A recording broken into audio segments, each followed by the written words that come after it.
ఉద్యోగుల సమ్మె first day success గా సాగింది. సమస్యల పరిష్కారం కోసం ఉద్యోగులు డిపోల ముందు ఆందోళన నిర్వహించారు. మరోవైపు ప్రభుత్వం కొన్ని బస్సులను నడిపేందుకు ప్రయత్నించినా వాటిని అడ్డుకున్న ఉద్యోగులు నిరసన తెలిపారు. అయితే సర్కార్ చర్చలకు పిలిస్తే తాము సిద్ధంగా ఉన్నామని తెలిపారు ఆర్టీసీ ఉద్యోగులు. మరోవైపు ఆర్టీసీ కార్మికులు లేవనెత్తిన 32 అంశాల్లో 29 అంశాలకు ప్రభుత్వం పరిష్కరించడానికి సిద్ధంగా ఉందన్నారు మంత్రి పొన్నం ప్రభాకర్. అయితే అసలైన 3 అంశాలనే పక్కన పెడుతుందని ఉద్యోగులు మండిపడుతున్నారు. ఇదే అంశంపై ఇవాళ డిఎన్ఏలో డిస్కస్ చేద్దాం. ఈరోజు నాతో పాటు మా కొలీగ్ శివ ఉన్నారు. అలాగే గెస్ట్లు సుమిత్ర ఆనంద్ గారు బీఆర్ఎస్ నుంచి, ఆమ్ ఆద్మీ పార్టీ నుంచి హేమ గారు రెడీగా ఉన్నారు. నమస్తే అండి, వెల్కమ్ టు డిబేట్. ముందుగా సుమిత్ర గారు, ఏంటి అంటే ఈ ఆర్టీసీ ఉద్యోగుల సమ్మె అయితే ఫస్ట్ డే సక్సెస్ అయింది. సమస్యల పరిష్కారం కోసం ఉద్యోగులు డిమాండ్ చేస్తున్నారు. ఏంటి మీరేం చెప్తారు ఈ సమ్మె గురించి? నమస్తే అండి స్పందన గారు, మీకు, శివ గారికి, ప్యానెల్లో ఉన్నటువంటి హేమ గారికి, జీ తెలుగు న్యూస్ ప్రేక్షకులకు అందరికీ నమస్తే అండి. జై తెలంగాణ. ప్రజా రవాణా వ్యవస్థలో ఆర్టీసీ స్థానాన్ని ఇంకే సంస్థ కూడా భర్తీ చేయలేదు. ఆ స్థాయి ప్రధానంగా తెలంగాణలో రైల్వే వ్యవస్థ తక్కువగా ఉంది. ఇతర సదుపాయాలు కల్పించడంలో నాటి నుండి కాస్త వెనుకబాటుతనమే. ఏదైనా మొట్టమొదటి సామాన్యులను గమ్యస్థానానికి చేర్చేటువంటి ఏకైక ప్రధాన రవాణా వ్యవస్థ ప్రజా రవాణా వ్యవస్థ ఆర్టీసీ. ఈ ఆర్టీసీకి సంబంధించి వాళ్ళు మరి ఈ డిమాండ్లు ఏవైతే ఉన్నాయో వాటికి సంబంధించి చర్చలు చేసే ప్రయత్నం చేసిండ్రు. చర్చలు ప్రభుత్వంతో జరిపినటువంటి చర్చలు విఫలమైనాయి. ఆ నేపథ్యంలోనే వాళ్ళు ఇవాళ ఏదైతే ఈ కార్యక్రమాన్ని తీసుకున్నారో, నిరసనలు, బస్సులు, ఆర్టీసీ బస్సులన్నీ బంద్ అయిపోయి రవాణా వ్యవస్థకు తీవ్రమైనటువంటి ఆటంకం ఏర్పడినటువంటి పరిస్థితి చూసినాం. ప్రభుత్వం స్పందించాల్సినటువంటి అవసరం ఉన్నది. ఆర్టీసీ కార్మికులు వాళ్ళేమి గొంతెమ్మ కోరికలు కోరడం లేదు. ఏదైతే వాళ్ళు ముఖ్యంగా ఎన్నికలకు ముందు అనేక హామీలు పెట్టినటువంటి హామీలు ఏదైతే లిస్ట్ ఉందో ఒకసారి చూసారా మీరు? అసలు ఆ హామీలు దాదాపుగా చూసారు. కాకపోతే చాలా వరకు హామీలను ప్రభుత్వం అయితే రెస్పాండ్ అవుతుంది, మేము అన్ని కూడా పూర్తి చేస్తూ ఉంటుంది. ఒక్క 3 హామీలు, నేను ఆ 3 హామీలు కూడా చెప్పే ప్రయత్నం చేస్తాను. ఆర్టీసీని ప్రభుత్వంలో విలీనం చేయడం, వాళ్ళని ప్రభుత్వ ఉద్యోగులుగా గుర్తించడం ఒకటి. రెండోది, ఏదైతే సంఘాలు గతంలో రద్దు అని చెప్పారో మీ హయాంలో, ఆ సంఘాల పునరుద్ధరణ. 3, ఎలక్ట్రిక్ బస్సులకు సంబంధించి అనుకుంటా సబ్జెక్ట్ టు కరెక్షన్. వీటికి సంబంధించి ప్రభుత్వం కొంత ఆలోచిస్తున్నట్టయితే తెలుస్తుంది. కానీ ఇందులో రెండు మీ హయాంలో జరిగినటువంటి పాపాలే అని కొంతమంది ఆర్టీసీ కార్మికులు నిందిస్తున్నటువంటి పరిస్థితి కదా. మరి ఏం చెప్తారు దానికి సంబంధించి? అప్పుడు కూడా మళ్ళీ కేసీఆర్ గారు చాలా కాలం, సుదీర్ఘకాలం వాళ్ళు చేసిండ్రు, పోరాటాలు చేసిండ్రు. ఆర్టీసీ కార్మికులు సమ్మెకు దిగినప్పుడు లేదని కాదు, అయినా మళ్ళీ కేసీఆర్ గారు స్పందించి వాళ్ళకి న్యాయం చేసే ప్రయత్నం చేసిండ్రు. వాళ్ళ కోరికలు ఆ సందర్భంగా వాళ్ళు మళ్ళీ ఎంత సంతోషాన్ని వ్యక్తం చేసిండ్రు. కేసీఆర్ గారు ఇంత ఉదార స్వభావంతో ఉంటారా, ఇన్ని రోజులు ఇబ్బంది పడ్డాం మేము, ఇన్ని రోజులు మేము అర్థం చేసుకోలేకపోయినామని చెప్పేసి ఆ గత సమయకాలంలో కార్మికులు మాట్లాడినటువంటి విషయాన్ని, ప్రకటించినటువంటి విషయాన్ని చూసినాం. ముఖ్యంగా ఏదైతే హామీ ఇచ్చిండ్రో గతాన్ని ముడిపెట్టుకునే కాకుండా ఈ ప్రభుత్వమో ఎన్నికలకు ముందు కాంగ్రెస్ పార్టీ ఏదైతే హామీలను ఇచ్చిందో హామీలను నిర్వర్తించాల్సినటువంటి అవసరము, నెరవేర్చాల్సినటువంటి అవసరం ఉన్నది. అట్లా నెరవేర్చకుండా మరి బీఆర్ఎస్ మీద నెపం నెడుతునో, గతాన్ని చూపిస్తునో ఎంతకాలం 2.5 సంవత్సరాలు గడిచిపోయింది. మరి మేము కూడా బీఆర్ఎస్ లాగానే చేస్తాము, అచ్చం బీఆర్ఎస్ ఏ మేనిఫెస్టోని అనుసరించి పాలన చేసిందో ఆ రకంగానే మేము చేస్తాము, ఆ రకమైనటువంటి పరిపాలన విధాన్నే మేము కొనసాగిస్తామని చెప్పలేదు కదా ఎన్నికల్లో. మీరు చేయలేరా, మీరు నేర్పిన విద్యనే అంటే మేము చేసినట్టే చేస్తామని మీరు ఎన్నికల్లో చెప్పలేరు, ఎన్నికలకు ముందు చెప్పలేరు.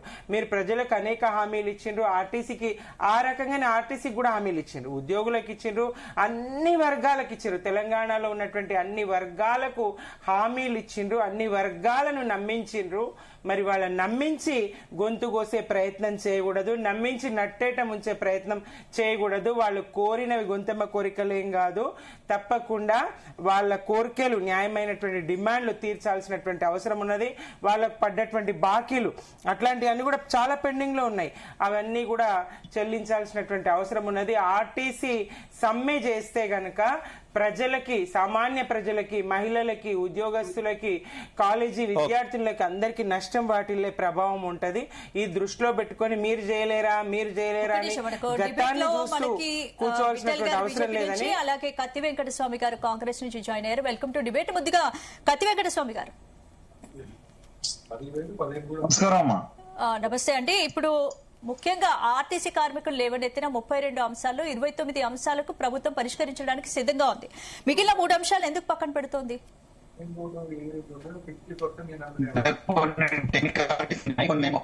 మెయిన్ గా టెక్నికాలిటీస్ ఉన్నాయి. దాని మీద వేసినటువంటి ఏదైతే సీనియర్ ఆఫీసర్స్ కమిటీకి సంబంధించిన రిపోర్ట్ ను ఆధారంగానే వాటిని కొంచెం సమయం తీసుకొని వాటికి సంబంధించినటువంటి కొన్ని టెక్నికల్ అంశాలను పూర్తి పరిశీలన చేసిన తర్వాత దానికి కొంత సమయం అడుగుతున్నాం. అవి అవి అవి కంప్లీట్ రిజెక్ట్ చేయడం లేదు, మేము వాటికి సమయం అడుగుతున్నాము. ఈ రిమైనింగ్ ఏవైతే ఉన్నాయో వాటికి మేము వెంటనే పరిష్కారం చూపెడతామంటున్నాము. సో కార్మిక సంఘాలు కూడా అర్థం చేసుకోవాలి. మేము గతంతో పోల్చుకొని చేసింది కాబట్టి చేసినటువంటి మేము ఏం చేస్తాము, అట్లా చేసినట్టు ఏదంటే మేము చర్చలకే కేసీఆర్ ఎన్ని రోజులు చర్చలకు విలువలేదు. గవర్నర్ దగ్గర పోయి ఈ ఆర్టీసీని మేము మోసాము, దీన్ని పాక్షికంగా ప్రైవేటైజ్ చేస్తామని చెప్పిన మహానుభావుడు ఇవాళ వాళ్ళేదో సరే వాళ్ళు ప్రతిపక్షంలో వచ్చింది కాబట్టి ఏ అవకాశం ప్రభుత్వానికి సంబంధించి వ్యతిరేకంగా ఏ అవకాశం దొరికినా కూడా దాన్ని ఉపయోగించుకుంటారు. అది చాలా సహజము, దాన్ని నేను పెద్దగా బాధపడతలేను. కానీ మేము చేసేటువంటి ప్రయత్నంలో సంపూర్ణమైనటువంటి చిత్తశుద్ధిని ప్రదర్శిస్తాం. ఎందుకు అంటే పరిష్కరించాల్సి వస్తే ప్రభుత్వం ముందే రెస్పాండ్ అవ్వాలి కదా. ఇప్పుడు ఉద్యోగులు సమ్మె వెళ్లే వరకు ఎందుకు ఆలస్యం చేసినట్టు? మేము అంటే మీరు దీని పరిణామ క్రమాన్ని మీరు గమనించాలా. రెస్పాండ్ కాకుండా ఎక్కడ లేదు, నిరంతరం వాళ్ళంటే దే కేమ్ టు కన్క్లూజన్. ఒకసారి మేము కూడా మసతా చూపించాలనే దాంట్లో వాళ్ళు వెళ్తున్నారు తప్పితే మంత్రి గారు నిరంతరం నేను నాకు వ్యక్తిగతంగా కూడా సన్నిహితుడు ప్రభాకర్ అన్న ప్రతిసారి ప్రతి 1 వీక్ ప్రతి 2-3 సారి ఆర్టీటీ అధికారులతో మాట్లాడుతూ ఇది సమ్మె వరకు వెళ్లకుండా చూడాలని చాలా సందర్భాలకు చెప్తూ ఉంటాడు ఆయన. సో అలా ప్రయత్నాలు మేము చేస్తున్నాం. కార్మిక సంఘాలు మధ్యన కలుస్తూనే ఉన్నాయి. అయినప్పటికీ కూడా వాళ్ళు ఒత్తిడి పెంచే ఉద్దేశంతో వాళ్ళు తీసుకున్న నిర్ణయాన్ని కూడా నేను పెద్ద తప్పుపడతాను. ఎందుకంటే ప్రభుత్వాలు ఇలా మా ప్రభుత్వాన్ని కాదు, జన ప్రభుత్వాలు అంటేనే కొద్దిగా ఒత్తిడి పెంచితే తప్ప పనులు చేసే పరిస్థితి లేవు. సో మేము అట్లా లేము, మేము చాలా సానుకూలంగా ఉన్నాం. వెంకటస్వామి గారు, మేము గతంలో కూడా ఉద్యోగ సంఘాల నాయకులతో కొంతమంది ఉద్యోగులతో కింది స్థాయి కార్మికులతో కూడా మాట్లాడే ప్రయత్నం చేశాం. అఫ్ కోర్స్ ఒక డిఎన్ఏ వారితో కూడా నిర్వహించినటువంటి సిచ్యువేషన్. అయితే వాళ్ళు ప్రధానంగా చెప్పేది కాంగ్రెస్ గతంలోనే మాకు హామీ ఇచ్చింది, కానీ అధికారంలోకి వచ్చి ఏకంగా దాదాపుగా 2.5 ఏళ్లు పూర్తవుతుంది. ఇంత సమయం మేము ఇచ్చాం కదా, ఇంకా మరింత సమయం అడుగుతున్నారు, ఇంత సమయం సరిపోలేదా అని కొంతమంది క్వశ్చన్ చేస్తున్నటువంటి పరిస్థితి. దాని మీద ఏం చెప్తారు? అనేది కేవలం ఆ 3 డిమాండ్ మాత్రమే. ఆ 3 డిమాండ్లే ప్రధానం అంటున్నారు. ఆ 3 డిమాండ్లే ప్రధానం అంటున్నారు. వాటికి సంబంధించి మీరు గతంలో హామీ ఇచ్చారని చెప్తున్నారు. మాట్లాడితే 29 విషయాలు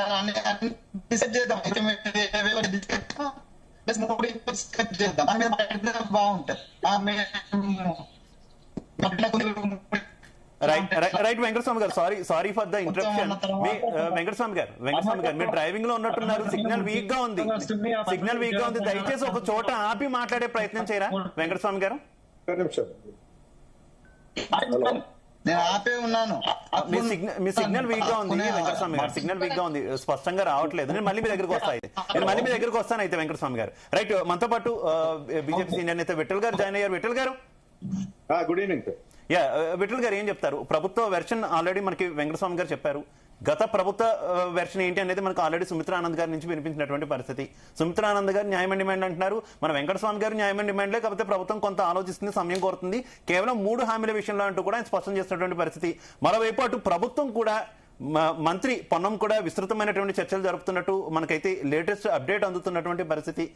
ఇతర మంత్రులతో ప్రభుత్వ అధికారులతో కూడా చర్చిస్తున్నారు, ముఖ్యమంత్రితో కూడా ఆయన ఎప్పటికప్పుడు చర్చిస్తున్నారు.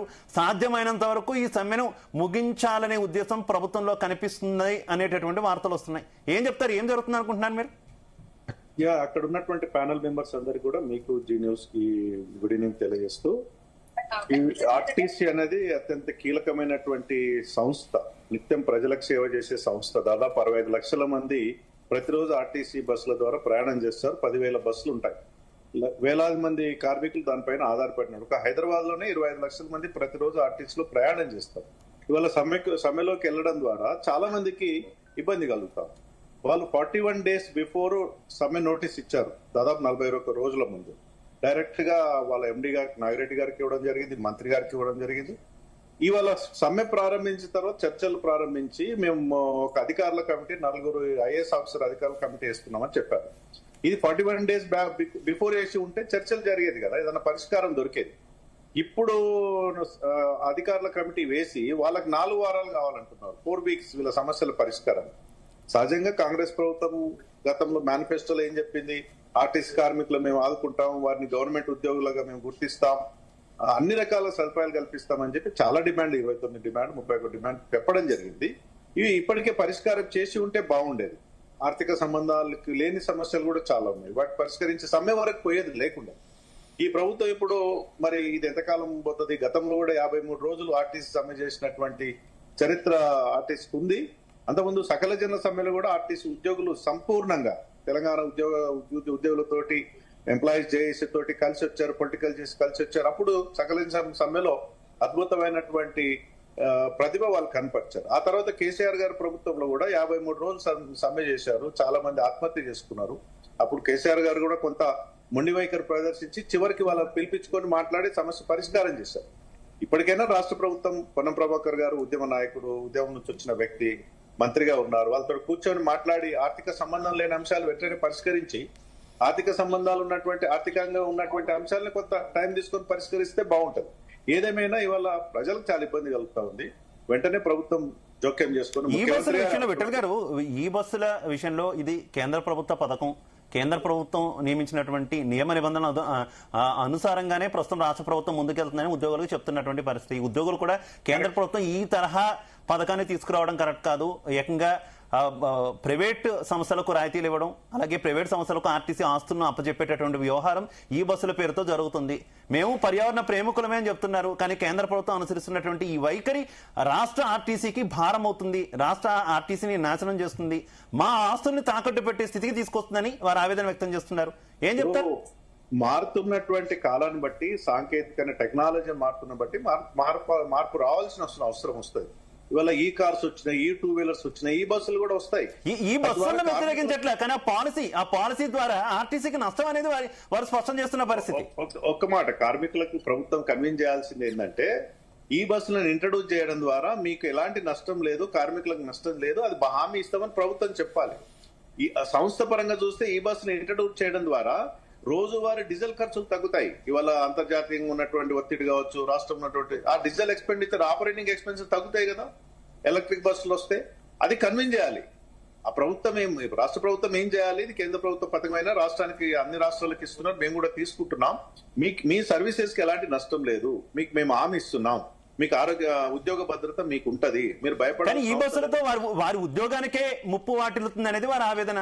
ఇప్పుడు ప్రస్తుతం నడుస్తున్నటువంటి ఈ బస్సులకు కూడా ఉన్నటువంటి డ్రైవర్లు బయట వ్యక్తులే, ఎక్కడ కూడా ఆర్టీసీ కార్మికులు కాదు, వాళ్ళు మా వాళ్ళు కాదు, సేఫ్టీ కూడా ఉండదు. ఆర్టీసీ కార్మికులు అయితే సుశిక్షితులు, వారు నడిపేటటువంటి ప్రయాణం, వారు బస్సు నడిపితే ప్రయాణికులు క్షేమంగా ఉంటారు, రోడ్డు మీద వెళ్లే వాళ్ళు కూడా క్షేమంగా ఉంటారు, ఆర్టీసీ కూడా భద్రంగా ఉంటుందని చెప్తున్నారు.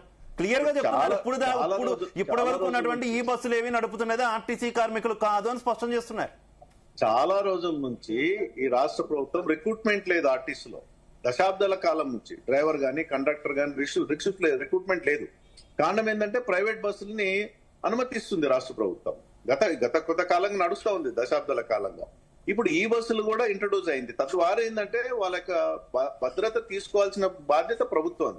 వారి ఉద్యోగ భద్రత కావచ్చు, వాళ్ళ సంక్షేమం కావచ్చు, వాళ్ళకి ఎలాంటి నష్టం లేదు, శాలరీస్ కి ఎలాంటి నష్టం లేదు. ఎందుకంటే ఈ బస్సులు ఇంట్రడ్యూస్ చేయడం వల్ల నష్టాలు ఉన్నటువంటి ఆర్టీసీ లాభాలకు వెళ్తుంది, డెఫినెట్ గా ప్రాఫిట్ లోకి వచ్చే అవకాశం ఉంటుంది. ఆ ప్రాఫిట్స్ ని డెఫినెట్ గా మేము ఉద్యోగులకు పంచుతాం, బోనస్ రూపంలో కావచ్చు, ఇంకే రూపంలో పంచుతామని కన్విన్స్ చేయాల్సిన బాధ్యత రాష్ట్ర ప్రభుత్వం.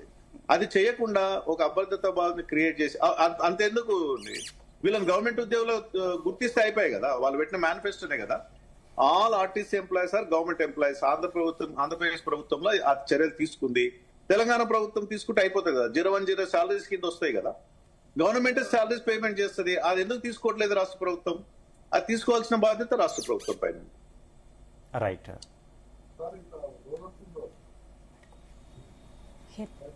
హేమ గారు, ఆడియో క్లియర్ గా ఉందా హేమ గారు మీకు? వినిపిస్తుందండి, చెప్పండి. హేమ గారు, మీరు ఏ రకంగా ఆమ్ ఆద్మీ పార్టీ కార్మికుల యొక్క డిమాండ్లను ఏ రకంగా చూస్తుంది? వారితో కలిసి మీరు కూడా పోరాటంలో దిగుతారా? ఖచ్చితంగా అండి. నమస్తే అండి ప్యానెల్లో ఉన్న అందరికీ, అలాగే ఈ కార్యక్రమం ఇచ్చే ప్రేక్షకులకు కూడా. అయితే మనకి 420 హామీలు ఇచ్చినట్టుగా కాంగ్రెస్ ప్రభుత్వం ఏదైతే ఉందో, ఏదైతే ఈ ఆర్టీసీ ఉద్యోగులను అధికారంలో రాకముందుకు వచ్చేసి వాళ్ళకు వచ్చేసి మభ్యపెట్టి 287 నంబర్ మేనిఫెస్టోలో వాళ్ళు 287 అనే నంబర్ లో వచ్చేసి వీళ్ళు ఆర్టీసీని ప్రభుత్వంలో విలీనం చేస్తా అన్నారు. రెండోది వచ్చేసి పిఆర్సీ 2 బకాయిలను చెల్లిస్తా అని వీళ్ళే చెప్పారు. ఆర్టీసీ యూనియన్ వచ్చేసి పునరుద్ధరిస్తా అని చెప్పేసి వాళ్ళే చెప్పారు. మరి ఈ మూడింటిని వాళ్ళే మేనిఫెస్టోలో పెట్టిన దాన్ని ఎందుకు ఈ రోజు వచ్చేసి 2.5 సంవత్సరాలైనా దాని మీద ఎందుకు వచ్చేసి వర్క్ చేయలేకపోతున్నారు? అంటే వీళ్ళు దాని మీద ఎందుకు పని చేయలేకపోతున్నారు? ఆర్టీసీ వాళ్ళు మీరు వచ్చేసి ఆమ్ ఆద్మీ పార్టీ ఏది ఢిల్లీలో చేసిన బస్సు ఫ్రీ అనే దాన్ని హైదరాబాద్ లో అదే తెలంగాణలో అమలు చేశారు కాపీ కొట్టి.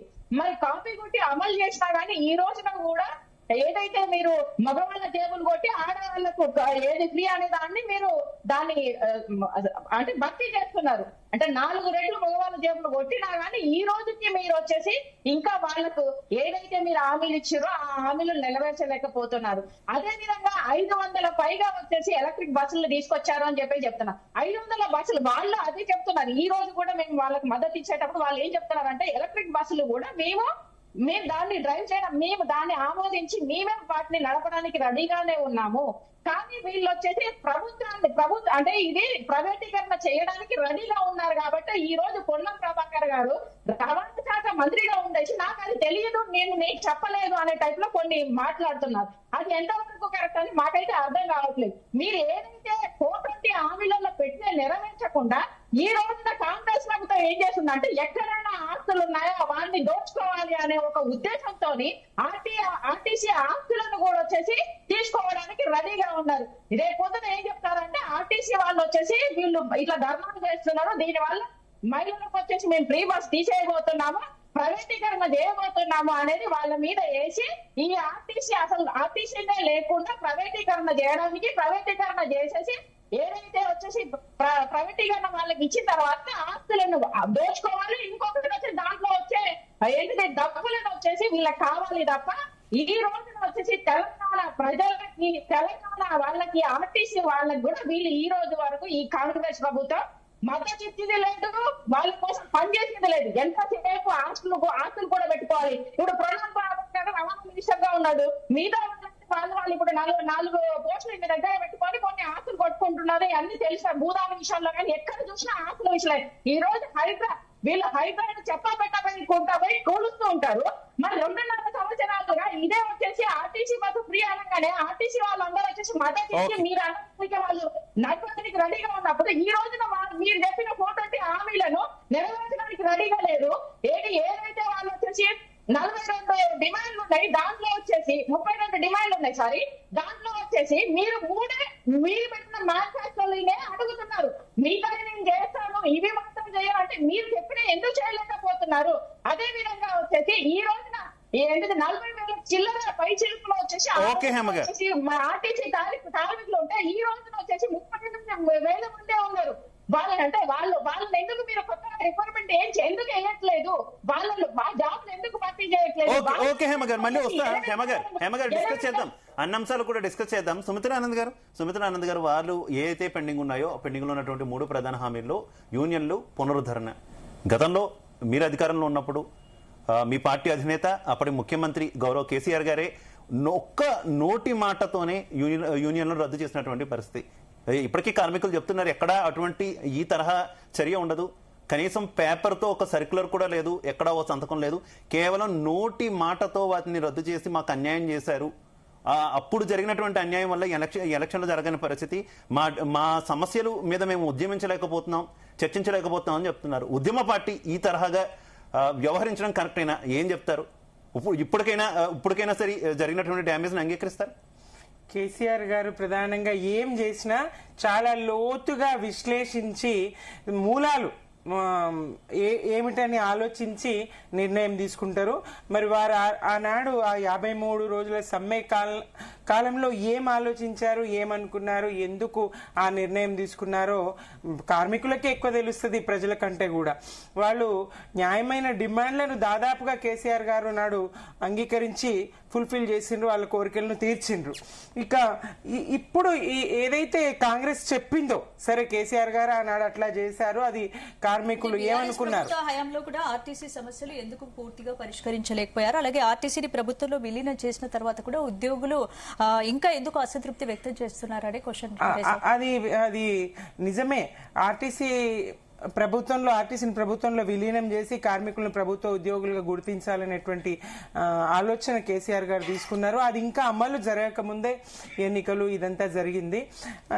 వీళ్ళు హామీ ఇచ్చారు ఎన్నికలకు ముందు, కేసీఆర్ గారు ఇది చేయలేకపోయారు, మేము చేస్తామని చెప్పేసి ప్రభుత్వంలో విలీనం చేస్తాం ఆర్టీసీని, అట్లాగే కార్మికులను ప్రభుత్వ ఉద్యోగులుగా గుర్తిస్తాము, ట్రేడ్ యూనియన్లపై ఆంక్షలు ఎత్తివేస్తాము అనేటువంటి హామీని స్పష్టంగా మేనిఫెస్టోలో పెట్టిండ్రు. కాంగ్రెస్ పార్టీ వాళ్లకు హామీ ఇచ్చింది. ఆ హామీని మరి 2.5 సంవత్సరాలు గడిచినా వీళ్ళు కనీస స్థాయి ఆలోచన కూడా చేయకుండా, మినిమం చర్చలకు కూడా పిలవకుండా, వాళ్ళు సమ్మె అనే వరకు కూడా దానికి ఆర్టీసీ సంబంధించినటువంటి ఊసే లేదు. మీద నుంచి ఉచిత బస్సు పథకం కారణంగా నెలకు 400 కోట్ల బకాయిలు ఏవైతే ఉన్నాయో వాటిని విడుదల చేయడం లేదు. ఆ రకంగా ఇంకోటి విపరీతమైన పని భారం వాళ్ళ మీద పడతా ఉంది. ఉచిత బస్సులు ఎప్పుడైతే మహిళలకు ఉచిత బస్సు ఎప్పుడైతే ప్రారంభించారో అప్పటి నుంచి కార్మికుల మీద, డ్రైవర్లు కానీ కండక్టర్లు కానీ, వాళ్ళ మీద విపరీతమైన పని ఒత్తిడి ఉంది. దానికి తగినట్టుగా నియామకం లేదు, దానికి తగినట్టుగా కొత్త బస్సులను కొనే పరిస్థితి లేదు, పెట్టట్లేదు. ఈ రకంగా కార్మికుల మీద పని ఒత్తిడి ఉన్నది, వాళ్లకు ఇచ్చినటువంటి హామీలు నెరవేర్చడం లేదు, వాళ్ళ సంస్థకు పడ్డ బకాయిల్ని ప్రభుత్వం తీర్చడం లేదు. ఇంకా మీ నుంచి ఆర్టీసీ ఏదో బాగుపడిపోయింది, ఈ ఉచిత బస్సు కారణంగా ఆర్టీసీ లాభాల్లో ఉన్నదని, మీరు బకాయిలు చెల్లిస్తే కదా కార్మికులకు మేలు జరిగితే కదా, సంస్థకి బెనిఫిట్ జరిగితే కదా, ఎక్కడికక్కడ మీరు బకాయిలు పెట్టి ఆర్టీసీ ఏదో ఉద్ధరిస్తున్నాం అన్నట్టు మాట్లాడడం కాంగ్రెస్ కి ఇది కాదు. ఇప్పటికైనా వాళ్ళు న్యాయమైన డిమాండ్లు, మీరు ఇచ్చినటువంటి హామీ నెరవేర్చాల్సినటువంటి అవసరం ఉన్నది. ప్రభుత్వం ఎన్నికలకు ముందు ఇచ్చినటువంటి కాంగ్రెస్ పార్టీ, తర్వాత ప్రభుత్వము ఎన్నికలకు ముందు ఏదైతే హామీ ఇచ్చిందో, మేనిఫెస్టోలో ఏ అంశాలనైతే చేర్చిండ్రో అవి నెరవేర్చాల్సినటువంటి అవసరం ఉన్నది. ప్రజలకు ఇబ్బంది కలగకుండా చూసుకోవాల్సినటువంటి అవసరం అయితే ఉన్నది. ఏదైతే ప్రైవేటు పరం చేయాలనేటువంటి ఆలోచన ఉన్నదో, ఆర్టీసీ ఆస్తులను మరి ప్రైవేట్ వ్యక్తులకు దారాదత్తం చేస్తున్నటువంటి లీజులకు, 100 సంవత్సరాల కాలానికి లీజులకు ఇస్తున్నటువంటి పరిస్థితిని పెంచుతున్నారు. ఈ బస్సులు ఏవైతే వస్తున్నాయో వాటికి అనుగుణంగా డిపోలో సదుపాయాలు కల్పించాల్సినటువంటి అవసరం ఉన్నది. ఈ బస్సులు కూడా సంస్థ ద్వారా లేదా ప్రభుత్వమే సమకూర్చాల్సినటువంటి అవసరం ఉన్నది. ప్రైవేటు వ్యక్తులకు పూర్తి స్థాయిలో వాటిని కేటాయిస్తే క్రమక్రమంగా మొత్తం ఈ బస్సులు ప్రైవేట్ కి అయితే సంస్థనే ప్రైవేట్ పరం అవుతుంది కదా. మరి అట్లాంటి ఆలోచన చేసి మా మనుగడకే ముప్పు కదా అనేటువంటి ఆలోచన కార్మికులకు వస్తుంది. ఆ భయం వాళ్ళకు ఉంటది. ఆ భయం వాళ్ళది మాత్రమే కాదండి, ప్రజలకు ఆ రవాణా వ్యవస్థ సౌకర్యం పూర్తిగా పోతుంది. ప్రజా రవాణా వ్యవస్థను ప్రభుత్వమే భరించాలి, ప్రభుత్వమే వసతి కల్పించాలి. రైట్. వెంకటస్వామి గారు, మహాలక్ష్మి పథకం ఆర్టీసీని బతికించింది. గతంలో అప్పుల్లో ఇబ్బందులు ఉన్నటువంటి ఆర్టీసీకి కొంత జీవం పోసింది అని కాంగ్రెస్ పార్టీ నాయకులు, మీ పార్టీ నాయకులు చెబుతుంటే, ఆర్టీసీ కార్మికులకు మాత్రం అసలు ఆ పథకానికే మేము వన్నె తెచ్చాం, మేము జీవం పోసాం, మిగిలిన అన్ని పథకాలన్నీ కూడా 100% సమర్థవంతంగా అమలయ్యాయో లేదో మాకు తెలియదు, కానీ మేమంతా కూడా కలిసికట్టుగా పథకాన్ని 100% సమర్థవంతంగా అమలయ్యేలా సహకరించాం, అలాగే ప్రభుత్వం కూడా మా సమస్యను పరిష్కరించాలి అంటూ చెబుతున్నారు. మీరు రియంబర్స్మెంట్ చేస్తున్నారు, అది ఆర్టీసీకి నిజంగానే ఉపయోగపడింది, అది ఎవరు కూడా కాదనరు. కాకపోతే మిగిలిన వాటి సంగతి ఏంటి? ఆర్టీసీ చాలా మందికి రాయితీలు ఇస్తూ ఉంటుంది, అఫ్ కోర్స్ మీడియా జర్నలిస్టులకు కూడా రాయితీలు ఇస్తూ ఉంటుంది. అవేమీ కూడా రాయితీలు తిరిగి చెల్లించట్లేదు ప్రభుత్వం సహకారంలో. దానివల్ల మేము ఇబ్బందులు పడుతున్నాం. ఆర్టీసీ ఆ భారాన్ని మోయాల్సి వస్తుంది. ఇది ఒక్కటి ఇస్తే, మహాలక్ష్మి పథకానికి సంబంధించినటువంటి రియంబర్స్మెంట్ ఇస్తే సరిపోతుందా అనేది వారి ప్రశ్న. మ్యూట్ లో ఉన్నట్టున్నారు వెంకటస్వామి గారు. డిమాండ్స్ అన్నిటిని కూడా మేము సానుకూలంగానే పరిశీలిస్తున్నాము. ఈ మహాలక్ష్మి పథకము సక్సెస్ కావడంలో కార్మికుల యొక్క పాత్రను మేము చాలా కృతజ్ఞతతోటి వారికి ధన్యవాదాలు చెప్తున్నాము. వారు లేకుండా రవాణా వ్యవస్థ, ఆర్టీసీ లేకపోతే, ఆర్టీసీ కార్మికులు లేకపోతే ఈ రాష్ట్రము, ఈ దేశంలో రవాణా వ్యవస్థ చాలా కష్టం. మనకు మాకు ఆ రెస్పెక్ట్ ఉంది. కార్మికుల పట్ల, ఆర్టీసీ పట్ల, ఆర్టీసీ ఉద్యోగుల పట్ల సంపూర్ణమైనటువంటి రెస్పెక్ట్ తోటి పూర్తి వారికి అన్ని విధాల సానుకూలంగానే వ్యవహరిస్తున్నాం మేము. సో ఇప్పుడు సమ్మె దాకా రావాల్సింది కాదు, కాకపోతే చర్చలలో కొంత విలంబన కారణంగా, పట్టు విడుపులు లేని కారణంగా కొంచెం సమ్మె వరకు వచ్చింది. అది సమ్మె వరకు రావడం దురదృష్టకరమే. దాన్ని సాధ్యమైనంత తొందరగా మేము రిసాల్వ్ చేస్తాము. ఇక ఇప్పుడు ఆమ్ ఆద్మీ పార్టీ వాళ్ళు లేకపోతే టిఆర్ఎస్ వాళ్ళు ఏదో మాట్లాడితే దానికి నేను సమాధానం చెప్పదలుచుకోలేదు. ఎందుకంటే రాజకీయ విమర్శలు కాదు, అలా కాదు వెంకటస్వామి గారు, రాజకీయ విమర్శలు కాదు. అలాగే మీరు కూడా పార్టీ లీడర్ గా, రిప్రజెంటేటివ్ గా నేను అడగట్లేదు. ఒక ఉద్యమ నేతగా మీకు ప్రజల సమస్యలు కింద నుంచి తెలుసు కాబట్టి అడుగుతున్నాను. ఏంటి ఆర్టీసీ కార్మికులు చెప్తున్నారు, అసలు ఆర్టీసీని ప్రభుత్వంలో విలీనం చేయాలి, మమ్మల్ని ప్రభుత్వ ఉద్యోగులుగా గుర్తించాలనేది తొలి నుంచి కోరుతున్నది తెలంగాణ ఉద్యోగులే. కానీ అది ఆంధ్రాలో ఇంప్లిమెంట్ అయింది, అక్కడ వాళ్ళకి లాభం చేకూరింది కాబట్టి. కానీ తెలంగాణ కోసం పోరాడినటువంటి మాకు మాత్రం ఏదైతే ప్రధాన డిమాండ్ కోసం పోరాడామో అది గత ప్రభుత్వం కావచ్చు, ఇప్పుడు ప్రభుత్వం కావచ్చు, మాకు అన్యాయమే చేసిందని అంటున్నారు. అసలు ఆర్టీసీని ప్రభుత్వంలో విలీనం చేయడం, ఉద్యోగులు ప్రభుత్వ ఉద్యోగులకు గుర్తించే అంశంలో మీ ఒపీనియన్ ఏంటి? అక్కడ విఠలన కూర్చొని ఉన్నాడు, నేనున్నాను. వీఆర్ ది మెయిన్ రంగాల పక్షాన మేము మెయిన్ పిల్లర్స్ ఉన్నాం. మేము ఆ రోజు ఆర్టీసీ ఉద్యమానికి ఊపిరి పోసి ఆర్టీసీ కార్మికుల పక్షాన నిలబడి అక్కడ ఉన్నాడు, నేను ఇక్కడ ఉన్నాను. కేసీఆర్ గారు కూడా అప్పుడు మా మాటకు విలువనిచ్చి, కార్మికుల మాటకు విలువనిచ్చి ఆర్టీసీని విలీనం చేస్తామని ఆన్పర్త గవర్నమెంట్ ఉద్యోగులతో వాళ్లకు రావాలని మేము కోరుకున్న ఉద్యోగస్తులం, మేము ఉద్యోగ సంఘాల నేతలం. నేనైనా వీళ్ళైనా ఉద్యోగ సంఘాల నేతలు. ఇప్పుడు కూడా దానికి మేము కట్టుబడింది. అయితే ఆంధ్రాలో జరిగిన సంబంధించి ఇప్పటికి కూడా దట్ ఈస్ నాట్ క్లియర్. దాంట్లో చాలా టెక్నికల్ ఉన్నాయి. ఇందాక సంబంధించినటువంటి కొంత చర్చ జరగాలి. స్టిల్ నేను కూడా మేనిఫెస్టో కమిటీ మెంబర్ ను. మేము డిమాండ్ 100 మేము పొక్కము, మేము జరిగినటువంటి ఇబ్బంది ఉందో ఇక్కడ ఉన్నటువంటి కార్మికులను తరపున వెంకటస్వామి గారు స్టిల్ ఇప్పటికీ మీరు ఇంట్లో ఉన్నప్పటికీ కూడా ఇంకా మీ వాయిస్ క్లారిటీ రావట్లేదు, కొంత ఇబ్బంది వస్తుంది. ఒక్కసారి దయచేసి నెట్ చెక్ చేసుకోవడమో లేదంటే వైఫై కనెక్ట్ చేయడమో చేయరా ప్లీజ్. మీ పార్టీ వాయిస్ అనేది పబ్లిక్ లో క్లియర్ గా వెళ్ళట్లేదు.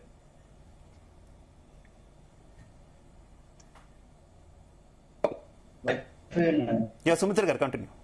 ఎస్, ఏదైతే నాడు ఉద్యమంలో ఆర్టీసీ కార్మికులు ఉన్నారు, వాళ్ళు అన్ని వర్గాల ఉద్యోగులతో పాటు ఆర్టీసీ కార్మికులు కూడా తెలంగాణ ఉద్యమంలో ఉన్నారు. తెలంగాణ సాధనలో భాగస్వాములైనారు. ఉపాధ్యాయ సంఘాల తరపున నేను కూడా ఉన్నా. ఉద్యోగ సంఘాల ఏదైతే సిద్దిపేట ఉద్యోగ గర్జన ఉన్నదో దానికి సంబంధించి ఉద్యోగ సంఘాలను ఒప్పించే ప్రయత్నంలో ఆ భాగంలో నేను కూడా ఉన్నా అండి. అయితే ఇప్పుడు మాత్రం కాంగ్రెస్ ఏదైతే ఈ మహాలక్ష్మి పథకం నిజంగా కార్మికుల మీద ఎంత బర్డెన్ అండి. చాలా విపరీతమైన రష్. ఇది ఒకటే సమస్య కాదు, అనేక సమస్యలు. వీళ్ళు 32 ఏదైతే సమస్యలు ప్రభుత్వం ముందు ఉంచారో ప్రధానమైనటువంటి 3 డిమాండ్లను లెక్కలోకి తీసుకోకుండా ఇవాళ ఈ సభ్యుల కమిటీ ఏదో 4 ఐఏఎస్ అధికారుల కమిటీ ఏదో కాస్త ముందే వేసి లేదా సమ్మె సైరన్ వీళ్ళు మోగించక ముందే వాళ్ళకి ఏదైనా హామీ ఇవ్వాల్సి ఉండే. 2.5 సంవత్సరాలు గడిచింది, ఇంతవరకు అటువైపు మరీ చూసిన దాఖలాలు లేదు. మేము ఎన్నికలకు ముందు వీళ్ళకు అంటే అన్ని వర్గాలకు హామీ ఇచ్చి అన్ని వర్గాలను మోసగించినట్టే ఇటు ఆర్టీసీ కార్మికులను కూడా మోసగించాలని. ఒక్క విషయం సుమిత్ర అన్నది కదా, కాకపోతే రాష్ట్ర ఆర్థిక పరిస్థితి ప్రస్తుతం కొంత ఇబ్బందికరంగా ఉంది. అఫ్ కోర్స్ మీ హయాంలోనూ కొంత అప్పులు చేశారు. ఇప్పుడు ఉన్న ప్రభుత్వం ఇచ్చినటువంటి కొన్ని హామీలు, రైతు రుణమాఫీ వ్యవహారంలో కావచ్చు, ఇతరత్ర కావచ్చు, కొంత ఆర్థిక భారం రాష్ట్ర ప్రభుత్వం మీద పడినటువంటి పరిస్థితి. ఈ నేపథ్యంలో కొంత టైం తీసుకున్నామని మీడియాను గాని శివ గారు, మీడియాను గాని ప్రజలను గాని కాంగ్రెస్ మోసగిస్తా ఉన్నది. ఆర్థికంగా నష్టపోయి ఉన్నాం, అప్పుల పాలై ఉన్నామని చెప్తూ నమ్మించి ఏదో ఉంటది రక్తంలో రక్తమై లేదని కాదండి. 3,47,000 కోట్ల రూపాయల అప్పు తెచ్చినాము ఈ 2.5 సంవత్సరాల్లో అని చెప్పగలిగినరు. అసెంబ్లీ సాక్షిగా చెప్పిండ్రు, అబద్ధం కాదు. మరి నాడు రాష్ట్ర విభజన నాడు కూడా అప్పు 70,000 కోట్ల అప్పు రాష్ట్రానికి వచ్చింది. అప్పు లేకుండా ఏ రాష్ట్రం ఉన్నది? అప్పుల్లో మనదే స్థానం అన్ని రాష్ట్రాల్లో చూస్తే. దేశంలో ఉన్నటువంటి అన్ని రాష్ట్రాల్లో మన రాష్ట్రంది అప్పుల్లో ఏ స్థానం ఉన్నది? గతంలో ఏ స్థానంలో ఉన్నది? ఇప్పుడు ఏ స్థానంలో ఉన్నది? ఎంత అప్పు తీసుకొచ్చిండ్రు? ఆనాడు అన్ని శ్వేతపత్రాలు విడుదల చేసిండ్రు కదా. ఇప్పుడు చెప్పగలరా ఏం చేసిండ్రు? ఈ 3,47,000 కోట్ల రూపాయల అప్పులని మిత్తులు కట్టినామని మళ్ళీ అబద్ధాలు చెప్తారు. కట్టిన మిత్తెంత, చెప్పే లెక్కెంత? ప్రజల్ని ఎంతకాలం సాధారణ ప్రజలు ఇక్కడ ఎఫెక్ట్ పడుతున్నారు. సాధారణ ప్రజలపై ఎక్కువగా ప్రభావం పడుతుంది కాబట్టి ఇరుపక్షాలు కొంత తగ్గితే సమస్యను సామరస్యంగా పరిష్కరించే అవకాశం. అవును నిజమే. ఇవాళనే ప్రారంభమైంది. కాంగ్రెస్ ప్రభుత్వమే కొంత తగ్గాల్సి ఉంటది. న్యాయమైనటువంటి ప్రధాన డిమాండ్ ఏదైతే వాళ్ళు మేనిఫెస్టోలో పెట్టినో దానికోసం కొంతనన్నా వాళ్ళు తగ్గి ప్రభుత్వం దిగొచ్చి కార్మికులకు న్యాయం చేయాల్సినటువంటి అవసరం ఉన్నది. కార్మికుల పక్షాన ప్రభుత్వం ఆలోచించాలి. ప్రభుత్వమే కదా చెయ్యాలి. హామీ ఇచ్చిండ్రు కదా, హామీని నెరవేర్చాలి కదా. ప్రజల పక్షాన కూడా ఇందాక పార్టీలకు సమాధానం చెప్పదలుచుకోలేదని వెంకటస్వామి అంటారు. మీరు పార్టీలకు కాదని ప్రజల గొంతుకై ప్రతిపక్షాలు మాట్లాడతాయి, ప్రజల పక్షమై ప్రతిపక్షాలు మాట్లాడతాయి. మీరు నాడు ప్రతిపక్షంలో ఉన్న అదే పాత్ర పోషిస్తారు. ఇక్కడ టీఆర్ఎస్ కో లేకపోతే ఆమ్ ఆద్మీ పార్టీకో కాదు సమాధానం చెప్పేది. ఆమ్ ఆద్మీ పార్టీకో టీఆర్ఎస్ కో కాదు బీఆర్ఎస్ కో కాదు మీరు సమాధానం చెప్పేది. ప్రతిపక్షాలకు కాదు. అసలు చీమ గుట్టినట్టు కూడా లేదు. గతంలో ఎవరైనా ప్రశ్నిస్తే, ప్రతిపక్షాలు ప్రశ్నిస్తే, ప్రజా సంఘాలు ప్రశ్నిస్తే కొంత స్పందన ఉంటుండే. వెంటనే దిద్దుబాటు చర్యలు మొదలు. వెంకటస్వామి గారు మళ్ళీ మాట్లాడుతుంది. ఒక్క నిమిషం ఆగండి. ఆర్టీసీ కార్మికుల యొక్క 50 మంది ఆత్మహత్యకు కారణమైన కేసీఆర్ మీరు గతాన్ని మళ్ళీ ఇప్పుడు 800 మందిని చంపుతుందా కాంగ్రెస్? మళ్ళీ 800 మందిని చంపుతుందా? మళ్ళీ 800 మందిని చంపుతుందా? నాడు 80 అయితే మీరు 800 చంపుతారా? ఇదే పరిస్థితి. ఎంతసేపు గతమే. మరి కేసీఆర్ గారు చేసినట్టు మంచిగా చేయండి. కేసీఆర్ గారి తప్పులు వెతికే వాళ్ళు కేసీఆర్ లాగా మంచిని చేయండి. తాగునీరు, సాగునీరు, విద్య, వైద్యము, నిర్మాణ రంగము, అభివృద్ధి, సంక్షేమము ఒక్కటి కాదు కదా కేసీఆర్ గారు చేసింది. ఏమా ఎల్లెల్కలు పడ్డారు. కరోనా లాంటి కష్టకాలంలో కూడా రూపాయి ఆదాయం లేనాడు కూడా, ఇవన్నీ బస్సులు గీసులన్నీ బంద్ ఉన్నాడు కూడా రైతు బంధు ఆపలేదే. 1000 ఎకరానికి ఒక్కసారి ఇస్తారా? సిగ్గు ఎకరానికి ఒక్కసారా? దానికి ఇంకా బహిరంగ సభలా? మీరు ఆగండి. మీకు అవకాశం ఇచ్చినప్పుడు మీరు మాట్లాడినప్పుడు నేను ఇంటరప్ట్ చేయలేదు. మీరు మాట్లాడినప్పుడు నేను అభ్యంతరం పెట్టలేదు. వెంకటస్వామి గారు కంటిన్యూ. వెంకటస్వామి గారు కంటిన్యూ.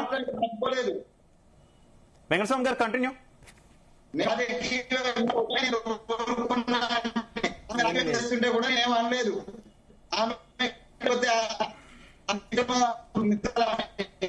వెంకటస్వామి గారు మీ సిగ్నల్ రావట్లేదు. వెంకటస్వామి గారు రావట్లేదు. మీ సిగ్నల్ రావట్లేదు. మీరు ఏం మాట్లాడుతున్నారు అనేది వ్యూవర్స్ కూడా ఏం అర్థం కావట్లేదు. వెంకటస్వామి గారు ప్లీజ్ ఒక్కసారి మీరు చెక్ చేసుకోండి. లేదంటే ఒక్కసారి లెఫ్ట్ టైం మళ్ళీ వచ్చే ప్రయత్నం చేయండి. ఎందుకంటే అస్సలు ఏం అర్థం కావట్లేదు. రైట్ హేమ గారు.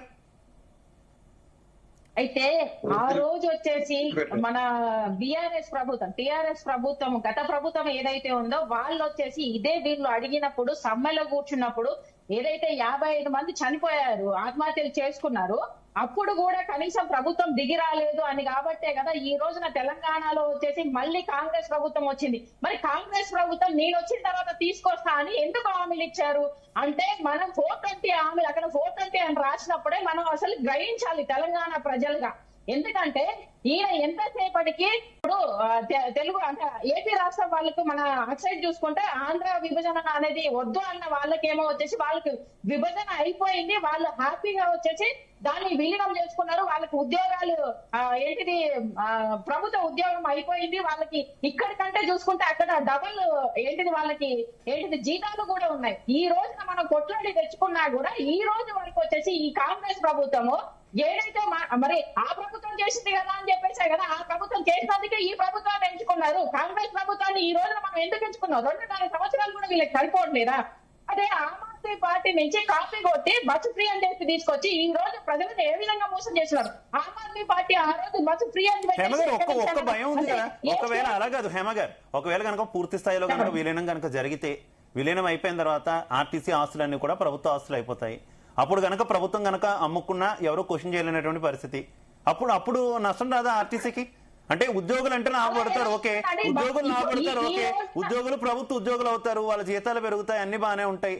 కానీ ఆర్టీసీ ఆస్తులు ప్రైవేట్ పరం అయితే ఇప్పుడు ప్రభుత్వాలు ఏ ప్రభుత్వం ఉన్నా కూడా ప్రభుత్వ భూములు అమ్ముకొని దాన్ని క్యాష్ చేసుకుంటున్నటువంటి పరిస్థితి. క్యాష్ అంటే పార్టీల పరంగా కాదు, ప్రభుత్వాల పరంగా పథకాలకి వినియోగిస్తున్నామని వారు చెప్తున్నారు. అలాగే ఆర్టీసీ ఆస్తులన్నీ అమ్మితే అప్పుడు పరిస్థితి ఏంటి?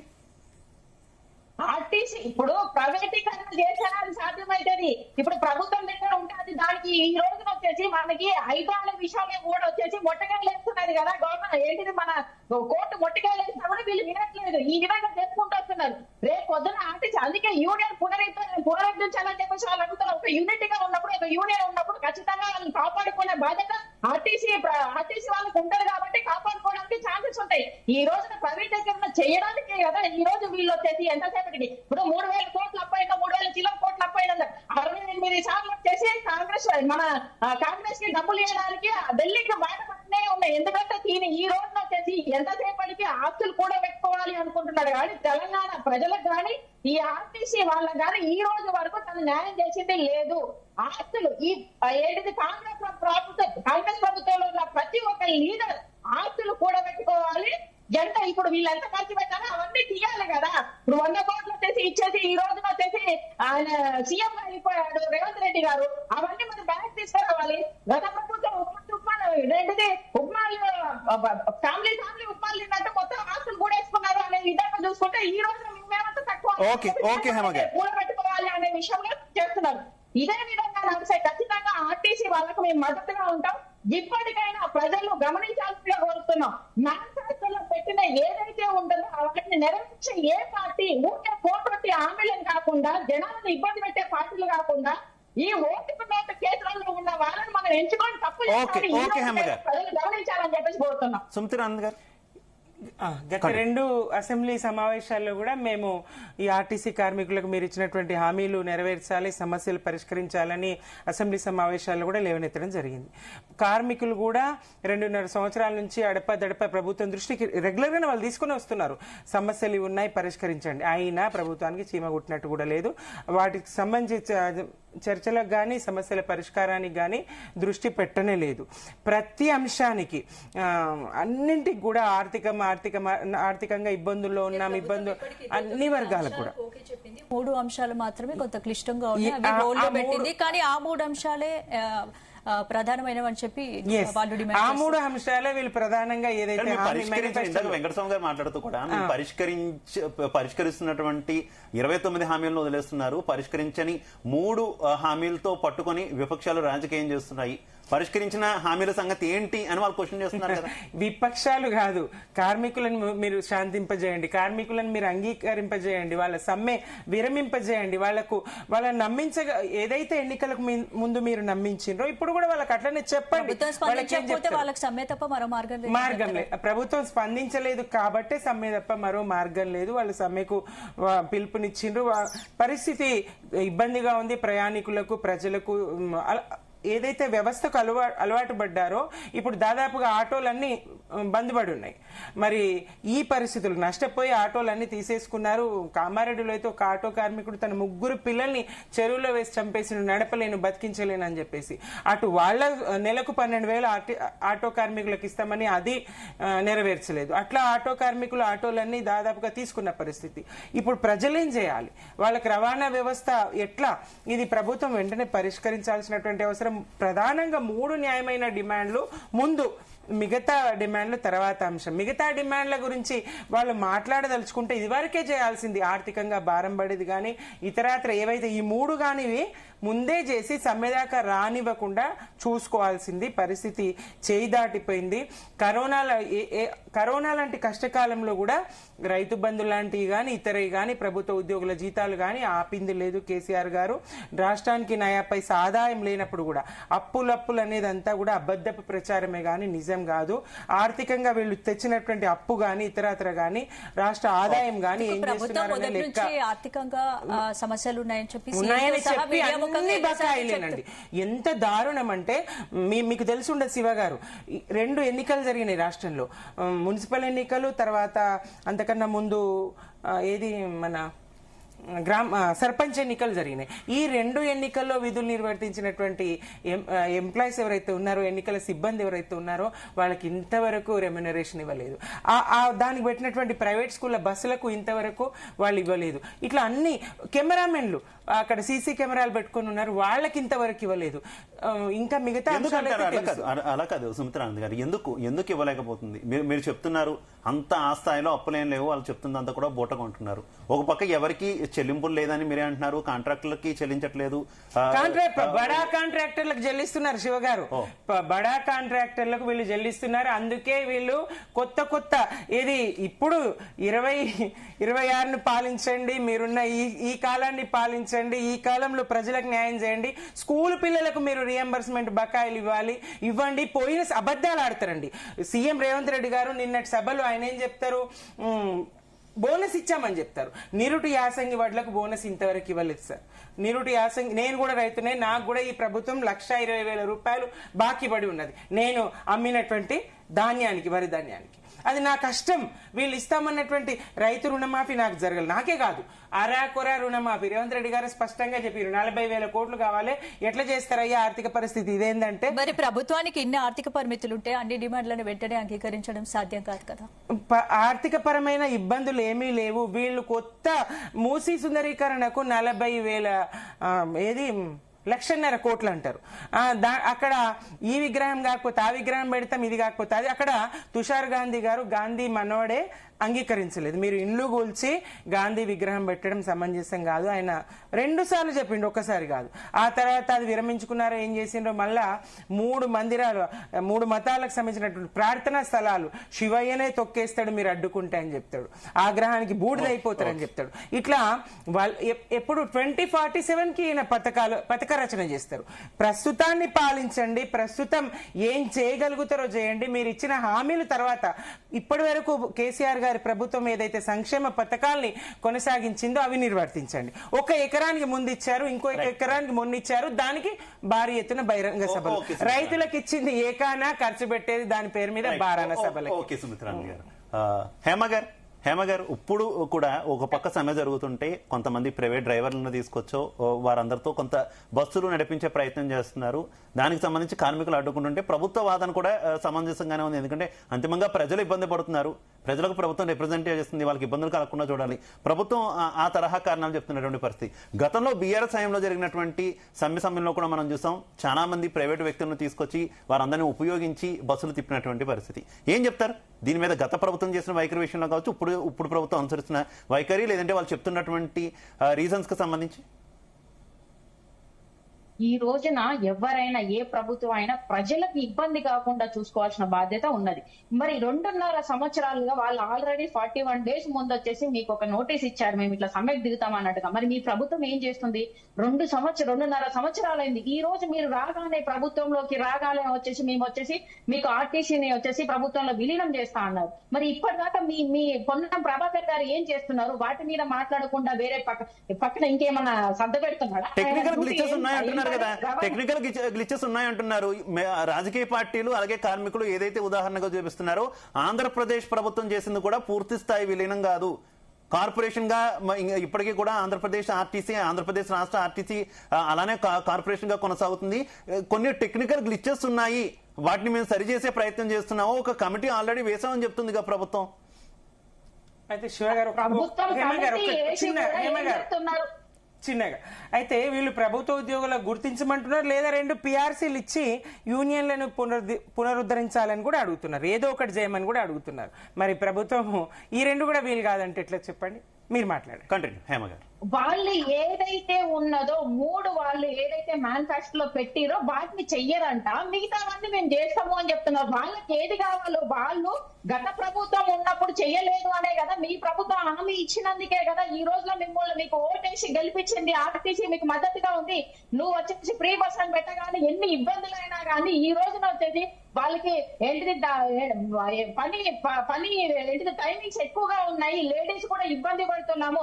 దగ్గర రిక్వైర్మెంట్స్ కోసం జనాలు వచ్చేసి ఎంతమంది దగ్గర 13,000 మంది, 12,000 నుంచి 13,000 మంది కొత్త వాళ్ళు అక్కడ పెట్టాల్సి ఉంది. కానీ పెట్టకుండా వచ్చేసి ఈ రోజున 10-12 గంటలు పని చేపిస్తున్నా కూడా వాళ్ళు మీరు చెప్పిన మేనిఫెస్టోలో వచ్చేసి నెరవేరుస్తారని చెప్పేసి ఈ రోజు వరకు మీకు మద్దతు ఇచ్చుకుంటున్నారు. 2.5 సంవత్సరాలైనా మీకు అసలు మాట్లాడడానికి, చర్చలు పోవడానికి మీకు టైం దొరకలేదా? 40 రోజుల ముందే వాళ్ళు వచ్చేసి మీకు వచ్చేసి నోటీస్ ఇచ్చారు, మేము మళ్ళీ సమ్మెకి వెళ్తున్నాం అన్నప్పుడు అర్థం కాలేదు. అప్పుడు ప్రజలు ప్రాబ్లం అవుతుంది, ప్రజలకు ప్రాబ్లం అయితే దాని అర్థం కావట్లేదు. ఈ రోజున చూసుకుంటే మనం ఈ తెలంగాణ ఏంటిది ఈ ప్రభుత్వం రేవంత్ రెడ్డి ప్రభుత్వం వచ్చిన తర్వాత ఎన్ని రకాలుగా యాక్సిడెంట్స్ అవుతున్నాయి. ఈ ఆర్టీసీ వాళ్ళు అయితే 6 నెలలకు వాళ్ళకి డ్రైవింగ్ అంటే వాళ్ళకు డ్రైవింగ్ నేర్పించేసి ఏంటిది వాళ్ళని ఒక ట్రైనింగ్ పీరియడ్ పెట్టేసి వాళ్ళని వచ్చేసి తీర్చిదిద్దేసి వాళ్ళకు ఆర్టీసీ లో పెడుతున్నారు. ఈ రోజు ప్రైవేట్ నుంచి కార్మికులు ఆర్టీసీలో ప్రభుత్వ ఇవి నడిపించేటప్పుడు ఎన్ని రకాలుగా వచ్చేసి యాక్సిడెంట్స్ అవుతున్నాయి మనం చూస్తూనే ఉన్నాం. ఎక్కడ చూసినా రోజుకు 2-3 వచ్చేసి బస్ యాక్సిడెంట్స్, ఎంతమంది చనిపోతున్నారు. దీనికి కారణం ఎవరు? ఈ ప్రభుత్వం కాదా? ఈ కాంగ్రెస్ ప్రభుత్వం కాదా? ఎంతసేపు ప్రజలను పక్కన పెట్టేసి డబ్బులు వచ్చేసి అప్పులు చేస్తున్నామని చెప్తున్నారు. ఒక సైడ్ హైడ్రా పేరుతో వచ్చేసి మేము మస్తు కాపాడినాం, ఆస్తులను కాపాడినా పైసలు ఉన్నాయంటున్నారు. అసలు ఏం చేస్తున్నారు? ఇప్పటిదాకా ఈ ప్రభుత్వం వచ్చిన తర్వాత ఇన్ని లక్షల అప్పులు అయినాయి, కోట్ల అప్పులు అయినాయి. ఇది మేము ఇక్కడ చేసినాము, మేము పెట్టిన మేనిఫెస్టోలో చేసినాము, అట్లీస్ట్ ఏదైనా ఒకటి చేసినాము అనేది ఏదైనా చెప్పండి. బస్సు ఫ్రీ ఇచ్చి కూడా దాన్ని కూడా వచ్చేసి మళ్ళీ లూటీ చేస్తున్నారు మగవాళ్ళ జేబుల నుంచి. ఈ రోజు మరి మా ఆమ్ ఆద్మీ పార్టీ ఏ రోజు వచ్చేసి ఫ్రీ పెట్టిందని చెప్పేసి మగవాళ్ళకి పెంచలేదు.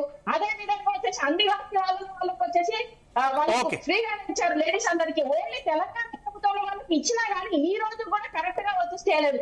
ఆ రోజున వచ్చేసి ఆమ్ ఆద్మీ పార్టీ ఢిల్లీలో ఏ సమ్మెలో జరగలేదు, ఏ ఆర్టీసీ వచ్చేసి కూర్చొని ధర్నాలు చేయలేదు. ఈ ప్రభుత్వం తెలంగాణలో ప్రభుత్వం వచ్చేసి ఆర్టీసీ వాళ్ళు ధర్నాలు చేస్తున్నారంటే ఈ రోజు మీరు చెప్పిన మేనిఫెస్టోలో ఉన్నవన్నీ ఏటి నెరవేర్చరు. ముఖ్యంగా వాళ్ళ డిమాండ్లు, ఆ 3 డిమాండ్లను ప్రభుత్వంలో ఆర్టీసీని విలీనం చేయాలి, అలాగే PRC 2 బకాయిలను వెంటనే చెల్లించాలి, చేసి పునరుద్ధరించాలి. ఇది చేసినంత వరకు ఖచ్చితంగా మేము ఆమ్ ఆద్మీ పార్టీ నుంచి వాళ్ళకి సపోర్ట్ గా ఉంటాము. 100% అయ్యేదాకా వాళ్ళతో పోరాడుతూనే ఉంటాము ఆర్టీసీ కార్మికులతో. ఓకే హేమ గారు, సుమిత్రానంద్ గారు, ఇప్పుడు ప్రభుత్వం రేవంత్ రెడ్డి గారి ప్రభుత్వం వచ్చిన తర్వాత మెట్రో లాస్ లో ఉంది, ఆ సంస్థ ఎలాంటి నడపలేకపోతుంది అనేసరికి ప్రభుత్వంలో దానికి ఉన్నటువంటి అప్పును మాఫీ చేయడం, ఆఫ్ కోర్స్ అది గతంలో చేసుకున్నటువంటి ఒప్పందం ప్రకారమే జరుగుతుంది అనుకోవచ్చు, దాన్ని ఏం తప్పుపడడానికి లేదు. కానీ లాసులో ఉందని తెలిసేసరికి పూర్తిగా ప్రభుత్వ పరం చేసుకుంటున్నటువంటి పరిస్థితి. కార్మికులు ఇక్కడే క్వశ్చన్ చేస్తున్నారు, మెట్రో నష్టాల్లో ఉంటే స్వాధీనం చేసుకున్నప్పుడు ఆర్టీసీ కూడా నష్టాల్లో ఉంది కదా, ఈ రాయితీల భారాన్ని ఆర్టీసీ మోయలేకపోతుంది కదా, ప్రభుత్వంలో ఎందుకు విలీనం చేసుకోవాలని అడుగుతున్నారు. అండ్ మీ ప్రభుత్వం విషయంలో కూడా నేను క్వశ్చన్ చేస్తున్నా, మీ ప్రభుత్వం కూడా గతంలో మెట్రోకి చాలా వరకు రాయితీలు ఇచ్చినటువంటి పరిస్థితి మనం చూసాం. మెట్రో లాసుల్లో ఉందన్నప్పుడు ఆ నష్టాన్ని భర్తీ చేసే ప్రయత్నం కరోనా టైంలో కూడా చేశారు. కానీ ఆర్టీసీ విషయంకి వచ్చేసరికి మళ్ళీ అదే వైఖరి, ఏ ప్రభుత్వం ఉన్నా కూడా ఆర్టీసీని అన్యాయమే చేస్తున్నారు. ఎందుకలా అంటే మెట్రో అంటే ప్రైవేట్ సెక్టర్ చేతుల్లో ఉంది కాబట్టి బడాబాబులకి నష్టం రాకూడదని చూస్తున్నారా? కార్మికులు ఏమైపోయినా పర్లేదు అనుకుంటున్నాయా ప్రభుత్వాలు, ఏ ప్రభుత్వం ఉన్నా కూడా? హైదరాబాద్ లో ప్రధానంగా మెట్రోకు బీఆర్ఎస్ నాడు ఏదైతే రాయితీలు ఇచ్చిందో, ఏదైతే ఇచ్చేసిందో, ఈ ట్రాఫిక్ హైదరాబాద్ లో విపరీతమైనటువంటి రద్దీని దృష్టిలో పెట్టుకొని కాస్త రద్దీని తగ్గించాల్సినటువంటి అవసరం ఉన్నది. రోడ్ల మీద గంటలు, ఒక 4-5 కిలోమీటర్ల ప్రయాణానికి గంటలు కొద్ది సమయం పడుతూ ఉన్నది.